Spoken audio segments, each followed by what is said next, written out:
G'day everybody and welcome back to a brand new video here on the YouTube channel. Today I'm going to be going through my round 23 AFL tips and predictions, as well as reviewing my round tipping for round 22. Now if you guys do go on to enjoy this video, please show me that by liking the video, subscribing to the channel if you're new, and of course hitting that notification bell so you can be notified when new videos coming out. Enough wasting your time, let's get straight into it. In round 22 I had one of the worst rounds of tipping that I've had all year, with me only getting 3 out of 9 tips correct. Now let me quickly go through all the tips that I did get incorrect in round 22. The first tip I got incorrect was Brisbane v Giants. Now, the Lions did actually look like they were going to win the game, but yeah, then they just constantly kept letting the Giants get goals towards the end of the game, and the Giants ended up winning by 18 points. It was a pretty close contest throughout the entire game, but unfortunately the Giants just got the better of them, and Brisbane unfortunately lost that game. The next tip was North v West Coast. Look, North Melbourne started off the game very, very strong, and it did look like they were going to win the game until West Coast scored 3 goals in the last 2 minutes to win the game, and Oscar Allen obviously kicked the winner in an absolute thriller, one of the best games of the year, I'd say. Unfortunately, North Melbourne just could not get the better of them, and West Coast got the job done by 5 points. The next tip was Freo v Cats. Obviously, I tipped the Freo Dockers. Look, as that Optus Stadium, everything looked like it was going to go their way until the Cats ended up getting the job done with not too long to go. Yeah, what a round it has been, to be honest. I mean, majority of the games were very close until the Sunday, and all of them ended up being absolute thrillers. And then, unfortunately, all the tips that I went with didn't really go my way, majority of them.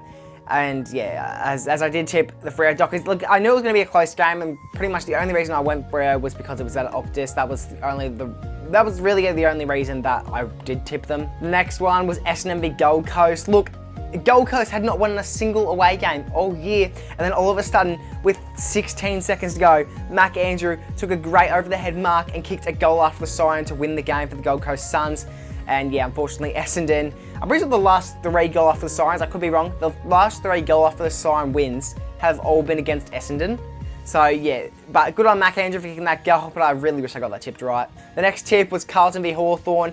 I had originally tipped the Hawks, and then CJ was a late out, so I'm like, you know what, it's going to be a close game either way. I'm going to quickly change my tip to Carlton, because look, maybe them not having CJ could be what's letting them down, especially since he is a backman.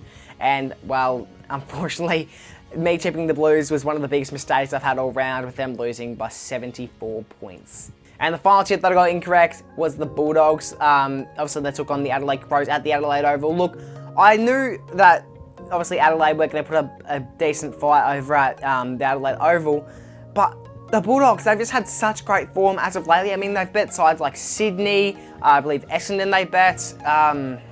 Actually, no, did they? Did they? I don't know. But the Bulldogs, they've had absolutely amazing form as of lately, and I just really wanted them to win this one. And that was my tips. 3 out of 9. One of the worst rounds of tippings I've had all year, if not the worst. But hopefully we can have a bigger and better round of tipping this week, and so I can get 9 out of 9. Starting for Friday, we've got Swans v Bombers at Marvel Stadium. The Swans coming off a 3-point win against the Pies, while the Bombers are coming off a 1-point loss against the Gold Coast Suns. Both Nick Martin and Zach Merritt racked up 30+ disposals last week, as well as Isaac Heaney and Errol Golden, who also racked up 30+ disposals last week. After losing last week, it's nearly locked in the fact that Essendon will not make finals this year, but Sydney winning last week has officially guaranteed a top 8 spot, so even if they lose the next 2 games, they will finish in the top 8 this year. Will Hayward kicked 3 goals last week in the clash against Collingwood, and although these sides haven't been in the greatest form as of lately, I think with it being played at Marvel Stadium, Essendon will put up a decent fight, but the Swans are just the better side overall, and I'll go the Swans by 29 points. On the Saturday, we've got Gold Coast v the Demons at People's First Stadium. The Suns are coming for a 1-point win against the Bombers, with it being a goal after the siren win and their first away win of the season. Meanwhile, the D's are coming off a 2-point loss against Port Adelaide. Both sides are pretty even ladder-wise, with Gold Coast sitting at 12th on the ladder and Melbourne sitting at 13th on the ladder. Mac Andrew kicked a total of 4 goals last week, with one of them being after the siren, obviously. I think considering Gold Coast have been pretty good over at home this year, and they've only lost 1 home game all year, I think the Gold Coast Suns should get the job done here, and I'll go the Suns by 19 points. Next game, we've got Giants v Freo at NG Stadium. Michael Walters will return to Freo's side this week after being out since round 19 due to a hamstring injury. Tom Emmett will also return to their side this week after being out with suspension. But it doesn't stop there, as Oscar McDonald, who has been out since round 1, will also return to the Freo Dockers side after he was out with a knee injury. Jesse Hogan kicked 3 total goals last week, with him now leading against Charlie Curnow with 4 goals. But I think, even though I think it will be a close contest, I think the Giants will just get up as it is being played at NG, and I'll go the Giants by 6 points. Next game, we've got Pies v Lions at the MCG. The last time these two sides faced off at the MCG was last year in the AFL Grand Final. The Pies looked like they were going to win against the Swans last week, but threw it all away in the 4th quarter, and they actually had a chance to win, but unfortunately with a shocking umpiring call, they unfortunately could not get over the line. The Lions were in a similar situation last week as well, and against the Giants, they let the Giants get up by 3 goals with not too long to go. Obviously, the Pies beat the Lions earlier in the season when both sides were at their worst, and I'll go the Lions to get the job done by 33 points. Next game, we've got the showdown, Port v Adelaide at the Adelaide Oval.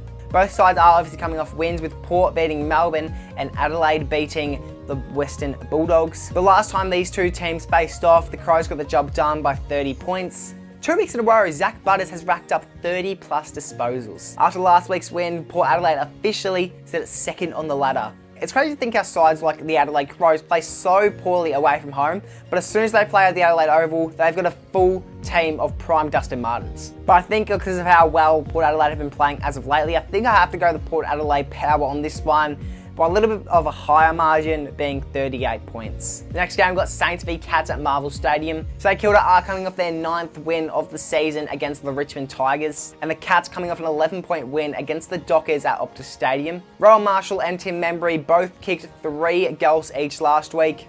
After being out since round 17, the Saints will have Windhager back in their midfield this week. Jack Sinclair is currently averaging 27 disposals per game.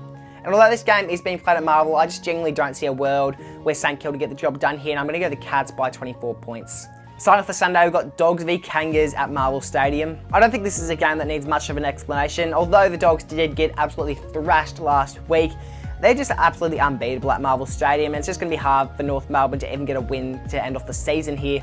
So I think I'm going to have to go the Bulldogs in this one by a high margin, being 51 points. Next game, we've got Hawks v Tigers at the MCG. Another game that I don't really need to explain too much, with the Hawks beating the Blues last week by 74 points, and currently they're one of the best. They've got some of the best form in all of the competition at the moment. So it's going to be very, very hard for them to beat the Richmond Tigers, who are currently sit at dead last on the ladder. So I think I have to go Hawthorn in this one by 52 points. And the final game of the round, we've got Eagles v Blues at Optus Stadium. The Eagles are coming off one of the greatest wins last week, with it seeming like all hope was lost for them with 2 minutes to go, but then they actually managed to score 3 goals in 2 minutes to win the game by 5 points. The Blues are coming off an absolute thrashing, a 74-point thrashing against the Hawks, and the Hawks may have just ruined the Blues finals chances, with them now sitting at 9th on the ladder. Charlie Curnow also went off last week due to an ankle injury, and he's most likely going to miss this week's game, which is going to make their forward line very, very poor. But Oscar Allen, on the other hand, kicked 5 goals last week.